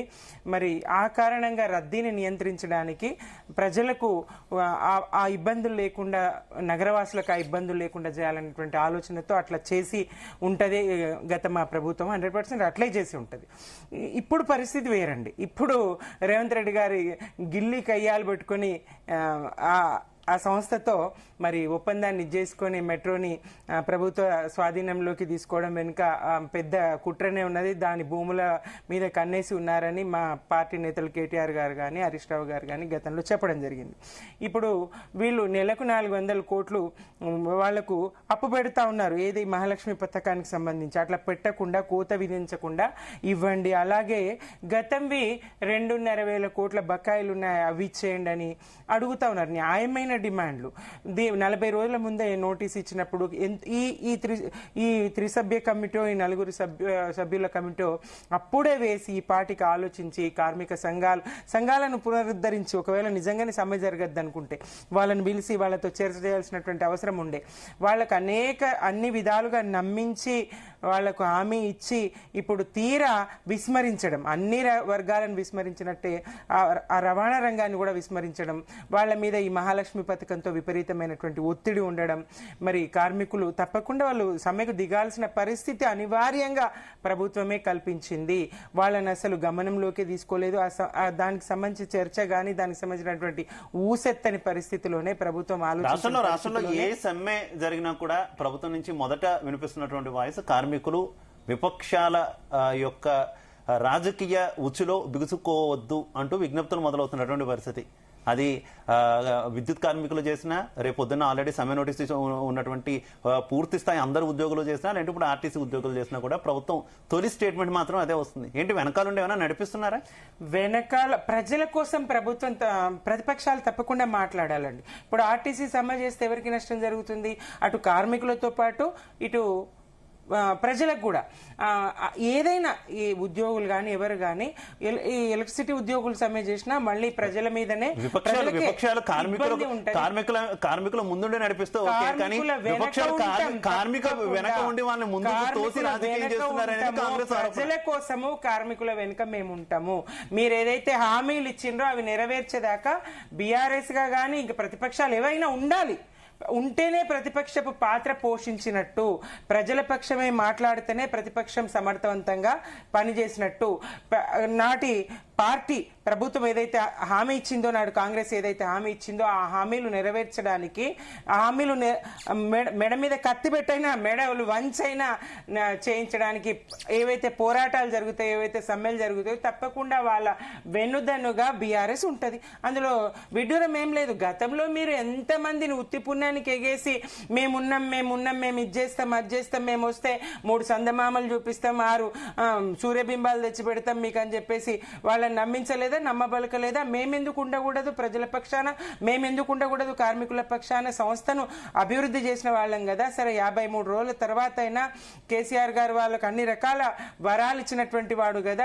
వాళ్ళే పాలాభిషేకాలు చేసిండ్రు కదా. తర్వాత చూసినాం కదా మనము. అటువంటి పరిస్థితులు ఇప్పుడు ఉన్నాయా? అట్లాంటి పరిస్థితి కనీసము ఆ స్పందన లేదు, మినిమం స్పందన లేదు, ఆలోచన లేదు. నాడు కేసీఆర్ గారు ఉద్యోగుల విషయానికి వస్తే తెలంగాణ ఉద్యమంలో పాల్గొన్నటువంటి ఉద్యోగులకు స్పెషల్ ఇంక్రిమెంట్ ఇచ్చిండ్రు. మరి ఇప్పుడు అట్లా ఏమైనా ఉందా? ఉద్యమకారులకు ప్రత్యేకంగా మేము ఇది ఇస్తామని చెప్పిండ్రు, వాళ్ళని గుర్తిస్తామన్నారు, 25,000 ఏదో ఇస్తాము, ఇంటి స్థలాలు ఇస్తాము. ఏ ఒక్క వర్గము, ఇటు ఆర్టీసీ కార్మికులనే కాదండి, అటు ఉద్యోగులకు కూడా 3 డిఏలు బకాయి ఉన్నాయి. కేసీఆర్ గారు బకాయి పెట్టిండ్రు, మేము వస్తే క్లియర్ చేస్తామని చెప్పి ఇప్పుడు 5 డిఏలు. కేసీఆర్ గారు 78% వేతనాలు పెంచిండ్రు. ఎక్కడ ఏ దేశంలో ఏ రాష్ట్రంలో ఆ స్థాయి జీతాలు లేవు. మరి మేము వచ్చి పిఆర్సీ ఇస్తామన్నారు, ఊసే లేదు. మీద నుంచి పాపం రిటైర్డ్ ఎంప్లాయీస్ బకాయిలు అట్లా పడి ఉన్నాయి, స్కూల్ విద్యార్థుల బకాయిలు అట్లా పడి ఉన్నాయి. అన్ని వర్గాలకు బాకీ పడ్డది రేవంత్ సర్కారు. బాకీ చేసింది 3,47,000 పైచిలుకు కోట్ల బాకీ చేసినామనే రేవంత్ రెడ్డి గారు స్వయంగా అసెంబ్లీ సాక్షిగా చెప్పిండ్రు. వీరు బాకీ చేస్తూనే ప్రభుత్వ ఆదాయం ఉన్నప్పటికి కూడా అన్ని వర్గాలకు వీళ్ళు బాకీ పడ్డారు. ప్రజలంతా గమనిస్తున్నారండి. రైట్, హేమ గారు మీరేం చెప్తారు? ఫైనల్ గా ఏం చెప్తారు? కంక్లూడ్ చేయండి. అయితే ఈ రోజున వచ్చేసి తెలంగాణలో వచ్చేసి ప్రైవేటు బస్సుల సంస్థలను ఎందుకు వచ్చేసి ప్రోత్సహిస్తున్నారు? మీరు ఆర్థికంగా వచ్చేసి నష్టంలో ఉన్నది అన్నప్పుడు వీటన్నిటిని మీరు ఎందుకు వచ్చేసి ఈ రోజున వచ్చేసి ఎక్కడ బస్సు యాక్సిడెంట్ అయినప్పుడు చూసుకుంటే దాంట్లో వచ్చేసి ఇంజన్లు ఒక దగ్గర నుంచి ఉంటాయి, వేరే రాష్ట్ర బస్సులు ఉంటాయి. మన తెలంగాణలో ఎందుకు బస్సులను ఎందుకు మీరు పెంచట్లేదు? ఈ రోజు వరకు పెంచకుండా వాటన్నిటి మీద మీకు వచ్చేసి లాభం రాదా? మీకు చేతగాట్లే ఈ పొన్నం ప్రభాకర్ గారు వచ్చేసి దీని అధికారంలో ఏది రవాణా శాఖ మంత్రిగా ఉండి తనకి ఇంప్లిమెంటేషన్ చేయడం రావట్లేదు, దాని మీద కరెక్ట్ గా ఏది వచ్చేసి ఎలా చేయాలి మీరు అర్థం కావట్లేదు. ఫస్ట్ నేను రాజీనామా చేయమని చెప్పండి ఫస్ట్ ఆఫ్ ఆల్. అలాంటి విషయంలో చూసుకుంటే ఈ రోజున రేవంత్ రెడ్డి గారు కూడా ఈ రోజు వరకు కూడా అసలు ప్రభుత్వాన్ని ఎలా నడిపించాలి అనేది ఆయనకు తెలియట్లేదు. ఎప్పటి నుంచో అసలు నష్టాలు లేని అన్నింటినీ ఈ రోజు నష్టం అన్ని ప్రతిదీ నష్టమే. మరి అలాంటప్పుడు మీరు ఎట్లా మీ రాష్ట్రాన్ని నడిపిస్తారు? అందరూ రాజీనామా చేయండి, మీ కాంగ్రెస్ ప్రభుత్వంలో ఉన్న వాళ్ళందరూ రాజీనామా చేయండి. చేత కాదు మీకు. మరి ఇన్ని ట్యాక్సులు కడుతున్నాము, ఇన్ని రకాలుగా పోతున్నాయి. ఈ రోజు లాభాల్లో ఉన్నట్టు 1000 కోట్లు వచ్చేసి పుట్టాలకు ఇచ్చినట్టుగా వాళ్ళకి ఏంటిది ఇద్దాము ఏంటిది కాంగ్రెస్ ప్రభుత్వానికి రాహుల్ గాంధీకి ఇవ్వాలి ఎలక్షన్ కోసం అంటావు, లేకపోతే వచ్చేసి తీసుకొని మూటలు లెక్క పెడుతూ ఉంటావు. 68 సార్లు ఎన్ని మూటలు లెక్క పెట్టేసి అక్కడ ఇచ్చేసి వచ్చినావు. మరి ఈ రోజు తెలంగాణ ప్రజలకు నువ్వు చేయడానికి నీ దగ్గర ఫండ్ లేనప్పుడు నువ్వు వచ్చేసి అసమర్థ ఒక సీఎం కిందనే ఈ రోజు మేము ప్రజలందరూ అనుకుంటున్నాం. అందుకే నువ్వు రాజీనామా చేయవు. 4 మంత్రుల పోస్ట్ నీ దగ్గర పెట్టుకొని కనీసం తెలంగాణ ప్రజలందరినీ పక్కన పెట్టినావు. ఈ రోజు ఆర్టీసీ వాళ్ళు కూడా 2.5 సంవత్సరాలు వెయిట్ చేసి వాళ్ళని కూడా ఈ రోజు రోడ్డు మీద తీసుకొచ్చి ఈ ఎండాకాలంలో వచ్చేసి ప్రజలకు ఎన్ని రకాలుగా ఇబ్బందులు అవుతున్నాయి. ఆ ఇబ్బందులు ముందు వస్తాయని మీకు తెలీదా? గత ప్రభుత్వం ఉన్నప్పుడు వాళ్ళు సమ్మెలు చేసారు అన్నప్పుడు మీకు అర్థం కాలేదు. 2.5 సంవత్సరాలుగా వాళ్ళతో చర్చలు పెట్టినప్పుడు మీకు చేత కాలేదా? 41 రోజుల ముందు మీకు ఇచ్చినప్పుడు చర్చలకు చేత కాలేదా? ఈ రోజు కమిటీ చేసినా మేము ఓన్లీ వచ్చేసి మేము ఆ 3 వదిలిపెడతాం, మిగతా వాటిని మేము అమలు చేస్తాము అంటే ఏదైతే మీరు మేనిఫెస్టోలో పెట్టిన మాత్రం అమలు చేయడానికి సిద్ధంగా లేరు. ఎంతసేపటికి ప్రైవేటీకరణ చేసేసి ఆస్తిని కొల్లగొట్టుకోవాలి అనే దాంట్లో ఉన్నారు తప్ప ఈ కాంగ్రెస్ ప్రభుత్వం ప్రజలకు కానీ ఆర్టీసీ వాళ్ళకి కానీ ఏ రోజు వచ్చేసి న్యాయం చేసే విధంగా లేదు. వాళ్ళకి ఈ 3 హామీలను నెరవేర్చేదాకా మేమందరం ఖచ్చితంగా వాళ్ళకి మద్దతు ఇస్తాం. ఆమ్ ఆద్మీ పార్టీ ముఖ్యంగా నిరాకరించక కూడా కూర్చోవడానికి రెడీగా ఉంటుంది. ఎందుకంటే పోయిన ప్రభుత్వం కూడా వాళ్ళకు వచ్చేసి వాళ్ళకు సాయం చేయలేదు, వాళ్ళని వచ్చేసి పట్టించుకోలేదు. ఈసారి ఈ కాంగ్రెస్ ప్రభుత్వం కూడా పట్టించుకోవట్లేదు. కాబట్టి ఖచ్చితంగా ఆమ్ ఆద్మీ పార్టీ వాళ్ళకి అండగా నిరాకరించక కూడా ఆ 3 హామీలు నెరవేర్చేదాకా వాళ్ళకు మద్దతుకుంటామని చెప్పి తెలియజేస్తాం. Right, okay, thank you Hema గారు.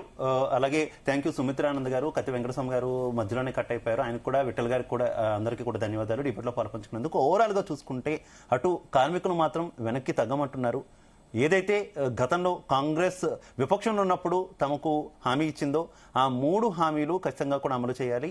తమను ప్రభుత్వ ఉద్యోగులుగా గుర్తించాలి, ఆర్టీసీని ప్రభుత్వంలో విలీనం చేసుకోవాలి. అలాగే ఈ బస్సుల వ్యవహారంలో ఏదైతే ఆర్టీసీ ఆస్తులను ప్రభుత్వ పరం చేస్తున్నారో, లీజ్కి ఇస్తున్నారో వాటన్నింటినీ కూడా ఖచ్చితంగా కూడా రద్దు చేయాలంటూ కూడా వారు కోరుతున్నటువంటి పరిస్థితి కనిపిస్తుంది. మాకున్నటువంటి బకాయిలన్నీ కూడా పూర్తి స్థాయిలో ఇవ్వాలంటూ కూడా వారు కోరుతున్నారు. ప్రభుత్వం మాత్రం ఈ 3 అంశాల విషయంలోనే ప్రతిష్టంభన నెలకొంది. దయచేసి కొంత సమయం ఇవ్వాలంటూ కూడా మంత్రి పొన్నం కార్మికులు అడుగుతున్నటువంటి పరిస్థితి. అటు మంత్రి పొన్నం కూడా ముఖ్యమంత్రి అలాగే ఇతర మంత్రులు ఇతర శాఖల అధికారులతో కూడా ఎప్పటికప్పుడు చర్చలు జరుపుతున్నారు.